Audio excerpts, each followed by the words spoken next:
तो आज मैं आपको एक अनोखी रहस्यमय कहानी सुनाऊंगी। अगर आप चैनल पर नए हैं तो अभी सब्सक्राइब कर ले, यह मेरा दूसरा नया चैनल है ताकि और भी रहस्यमय कहानी सबसे पहले आप तक पहुंचे तथा कहानी पूरा देखें क्योंकि अंत में एक अनोखा रहस्य छुपा है। धन्यवाद। तो सुनिए। एक हरे भरे गांव में, जहां चारों ओर उपजाऊ खेत फैले हुए थे, जलधारा नाम का एक स्थान था। ये गांव अपनी समृद्ध फसलों और पास बहने वाली पवित्र नदी के लिए प्रसिद्ध था।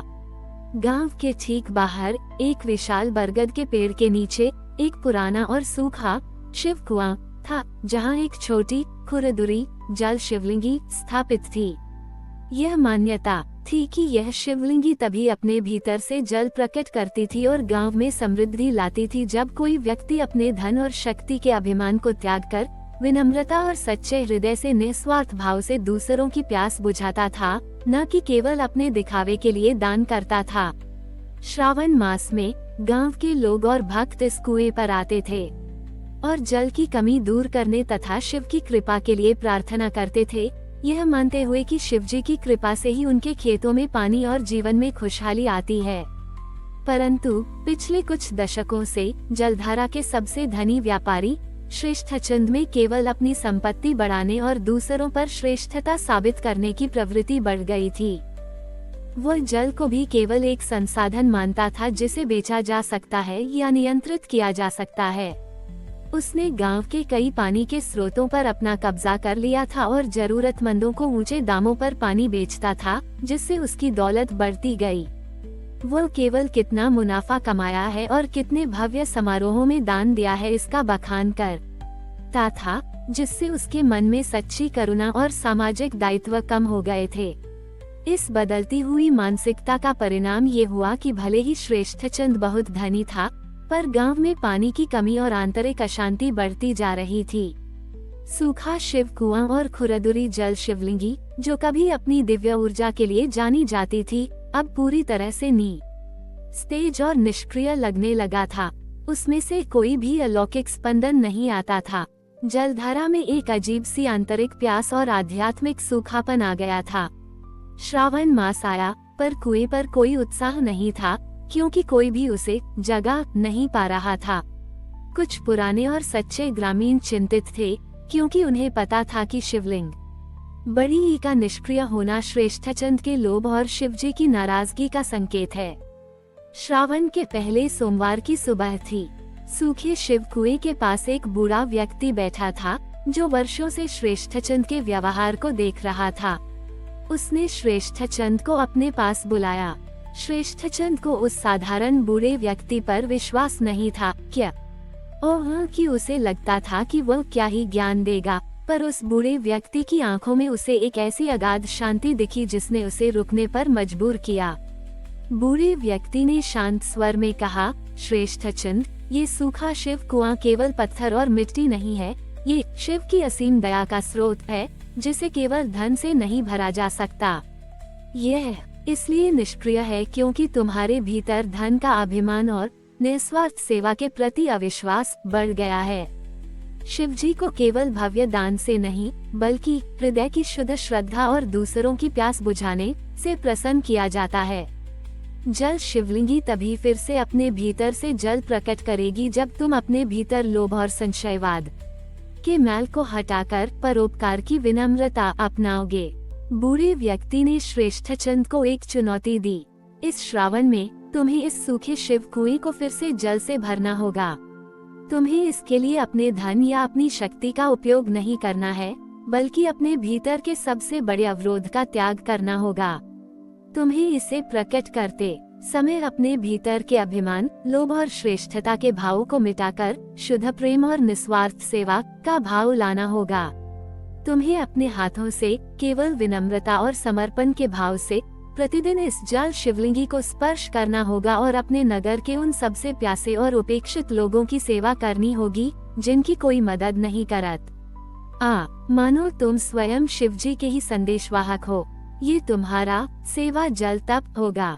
याद रखना, जब तक तुम्हारे भीतर का अंधेरा नहीं हटेगा, तुम्हें शिवजी का वास्तविक प्रकाश और जल नहीं मिलेगा। श्रेष्ठचंद ने चुनौती सुनी। उसे यह काम असंभव लगा। वो कैसे अपने व्यापार और लाभ को छोड़कर साधारण लोगों की प्यास बुझा सकता था, जब उसने जीवन भर केवल अपनी संपत्ति बढ़ाने पर ध्यान दिया था। पर निर्धन किसान की आंखों में उसे एक अजीब सी शक्ति और दृढ़ता दिखी। उसे भीतर एक अज्ञात प्रेरणा महसूस हुई। उसने सोचा, ठीक है, मैं ये करके देखता हूँ। अगर शिवलिंगी सच में अपनी शक्ति प्रकट कर पाई तो शायद मुझे भी कुछ मिलेगा। उसने चुनौती स्वीकार कर ली, पर अभी भी उसके मन में संदेह और अपने लोभी स्वभाव की एक छोटी सी छाया थी। व्यापारी श्रेष्ठचंद ने चुनौती स्वीकार तो कर ली, पर अभी भी उसके मन में संदेह और अपने लोभी स्वभाव की एक छोटी सी छाया थी।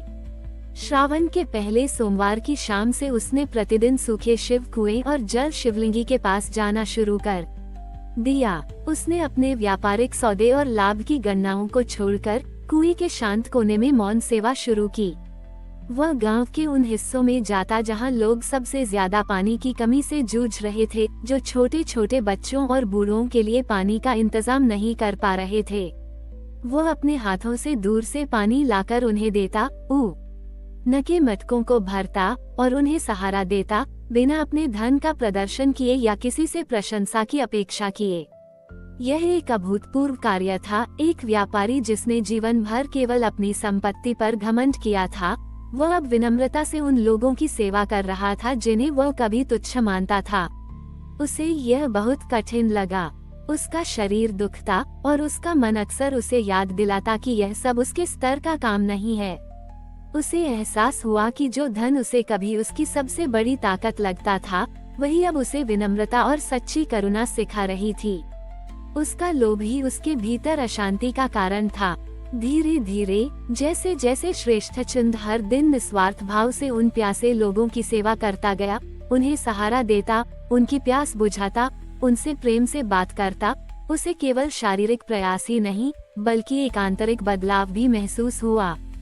हर सुबह जब वह जल शिवलिंगी बड़ी को छूता और शिवजी का स्मरण करता, तो उसे अपने भीतर के अहंकार और लोभ को शांत करना पड़ता था। उसका ध्यान अब केवल अपने लाभ पर नहीं बल्कि प्रत्येक व्यक्ति की प्यास और शिव के परम प्रेम की दिव्यता पर केंद्रित हो गया था। ये सेवा केवल एक कर्तव्य नहीं था, ये उसके आत्मा का शुद्धिकरण बन रहा था, शिवजी को अर्पित एक तपस्या।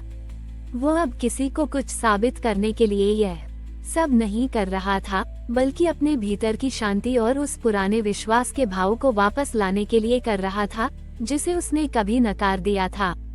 श्रावण का दूसरा सोमवार आया। सूखा शिव कुआं और जल शिवलिंगी अभी भी पूरी तरह से अपनी दिव्य ऊर्जा प्रकट नहीं कर रहे थे और जलधारा में निराशा गहरी थी। श्रेष्ठचंद लगभग थककर चूर हो चुका था। उसके शरीर में ऊर्जा कम थी, पर उसके मन में एक अद्भुत शांति थी जो उसने पहले कभी अनुभव नहीं की थी। दूसरे सोमवार की सुबह जब वह जल शिवलिंगी पर काम कर रहा था, तो उसने देखा कि कुएं के पास एक नन्हा पौधा जो सूख रहा था, अपनी अंतिम सांसें गिन रहा था। उसकी पत्तियां पीली पड़ चुकी थीं और वह बिल्कुल बेजान लग रहा था। उस निरीह पौधे की हालत को देखते ही श्रेष्ठचंद के भीतर एक असीम करुणा का संचार हुआ। उसे लगा जैसे शिवजी स्वयं इस छोटे से प्राणी के रूप में उसे संदेश दे रहे हैं कि सच्चा धन केवल संचय करने में नहीं बल्कि एक निस्वार्थ प्रयास और सभी को जीवन देने में है। उसने अपनी अंतिम शक्ति से दूर नदी से थोड़ा सा पानी लाया और उस नन्ही चिड़िया को प्यार से पिलाया। इस बार किसी दिखावे के लिए नहीं बल्कि केवल निस्वार्थ प्रेम और समर्पण के भाव से। और तभी एक अद्भुत चमत्कार हुआ। सूखा उपेक्षित शिव कुआं जो दशकों से निष्क्रिय और नीरस था, अचानक अपने भीतर से स्वच्छ शीतल जल से लबालब भर गया। जल शिवलिंगी एक तीव्र चमकीले प्रकाश से जगमगा उठा और उसकी आभा इतनी विशाल और तेजस्वी थी कि उसने पूरे कुएं को ही नहीं बल्कि पूरे जलधारा गांव को प्रकाशित कर दिया। कुएं के भीतर से एक मधुर कलकल की ध्वनि आने लगी, मानो शिवजी स्वयं आशीर्वाद दे रहे हों। गांव में फैला लोभ और निराशा का माहौल तुरंत एक गहन शांत छोटी और आनंद में बदल गया। सबसे हैरान करने वाली बात ये हुई कि सभी ग्रामीणों के मन से प्यास का अंधकार छंट गया और उन्हें अपने भीतर ही एक नई आध्यात्मिक ऊर्जा और शांति महसूस हुई। जलधारा में फैली अशांति तुरंत विश्वास, प्रेम और सामूहिक सद्भाव में बदल गई। गांव के लोग और व्यापारी, जो उस अद्भुत प्रकाश और शिव कुएं के जल से आकर्षित होकर दौड़ पड़े, वे सूखे कुएं को पूरी तरह से भरा हुआ और तेजस्वी देखकर हक्के बक्के रह गए। उन्होंने श्रेष्ठचंद को विनम्रता से जल शिवलिंगी के सामने खड़े देखा। उसके चेहरे पर एक ऐसी दिव्य शांति और करुणा थी जो पहले कभी नहीं थी। उन्हें एहसास हुआ कि यह केवल एक चमत्कार नहीं था, बल्कि श्रेष्ठचंद के भीतर के धन, अभिमान, त्याग और अटूट निस्वार्थ सेवा का प्रतिबिंब था, जिसने गांव को सत्य के उजाले से भर दिया था। जलधारा वास्तव में सच्ची समृद्धि, विनम्रता और आध्यात्मिक अंतर्दृष्टि का स्थान बन गया था। श्रेष्ठचंद, जो कभी अहंकारी और अपने धन में लीन रहने वाला माना जाता था, अब जलधारा के लिए एक प्रेरणा और सच्चा मार्गदर्शक बन गया। उसने ग्रामीणों को सिखाया कि सच्चा धन केवल संचय करने में नहीं, बल्कि अपने भीतर की विनम्रता, निस्वार्थ प्रेम और सभी की प्यास बुझाने में मिलता है। सूखा शिव कुआं अब केवल पानी का स्रोत नहीं था, बल्कि एक निरंतर याद दिलाता था कि सच्ची भक्ति और आत्मा का समर्पण ही सबसे बड़ा प्रकाश है, और वही हमें शिवजी के वास्तविक स्वरूप से जोड़ता है। हमारी और भी आध्यात्मिक एवं अनोखी कहानियाँ देखने के लिए हमारे चैनल पर जाएं तथा धार्मिक एवं पौराणिक अनोखी कहानियाँ हमारे चैनल पर है। कृपया जाके देखें तथा हमारे चैनल को सब्सक्राइब करके रखें और वीडियो लाइक जरूर करें। धन्यवाद।